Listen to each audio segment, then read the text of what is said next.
አሰላሙ አሌይኩም ወረህመቱላሂ ወበረካቱ። ሰላም፣ እንዴት ናችሁ? ሰላም ናችሁ ወይ? የአላህ ሰላምና እዝነት በእናንተ ላይ ይሁን ኢንሻአላህ።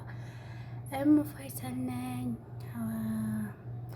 እሙ ፋይሰል ከዚህ በፊት ያው እንግዲህ መካ ላይ የሆነ ቪዲዮ ሰርቻለሁኝ እና በቀጣይ መዲናን እንደምናይ ተናግሬያለሁኝ ማለት ነው። እና በቃሌ መሰረት ኢንሻአላህ ወደ መዲና ጉዞዬን ጀምሬያለሁ። በነገራችን ላይ ቪዲዮ ምንም እንትን አላልኩም። መንገድ ስንሄድ ፈጅር ያኔ ከሶር በኋላ ነበረና መንገድ የጀመርነው። ያው እንግዲህ እንደዚህ ፀሐይ እስከምትወጣ ድረስ ተጉዘናል።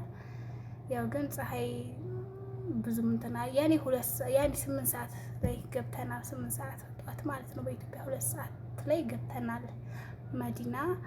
ይኸው እንግዲህ ዛሬ ወደ ሀረም አልሄድኩም። ሽቁል ነበረኝ እና ዛሬ ሽቁሌን ጨራርሼ ነገ ኢንሻአላህ ቢዝሚላህ መዲና ሀረምንም እናይ ይሆናል ኢንሻአላህ አብረን እና ውዶቼ ይሄን ይመስል ነበረ ጉዟችን። በነገራችን ላይ መንገድ ሲሄድ እኔ በደንብ ነበረ ቪዲዮ የምወደው ማለት ነው። ያኔ ቪዲዮ ምናምን እንደዚህ በቃ እንትን ማለት ወድ ነበረ። በአሁነኛው ዙር ታኝቻለሁኝ። ያኔ ድካም ነበረ።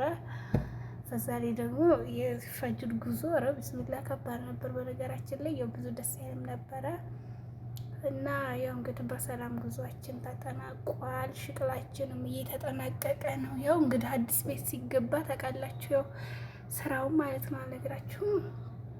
እና በዚህ መልኩ ጨርሰናል፣ ያጠናቀናል ጉዟችንን።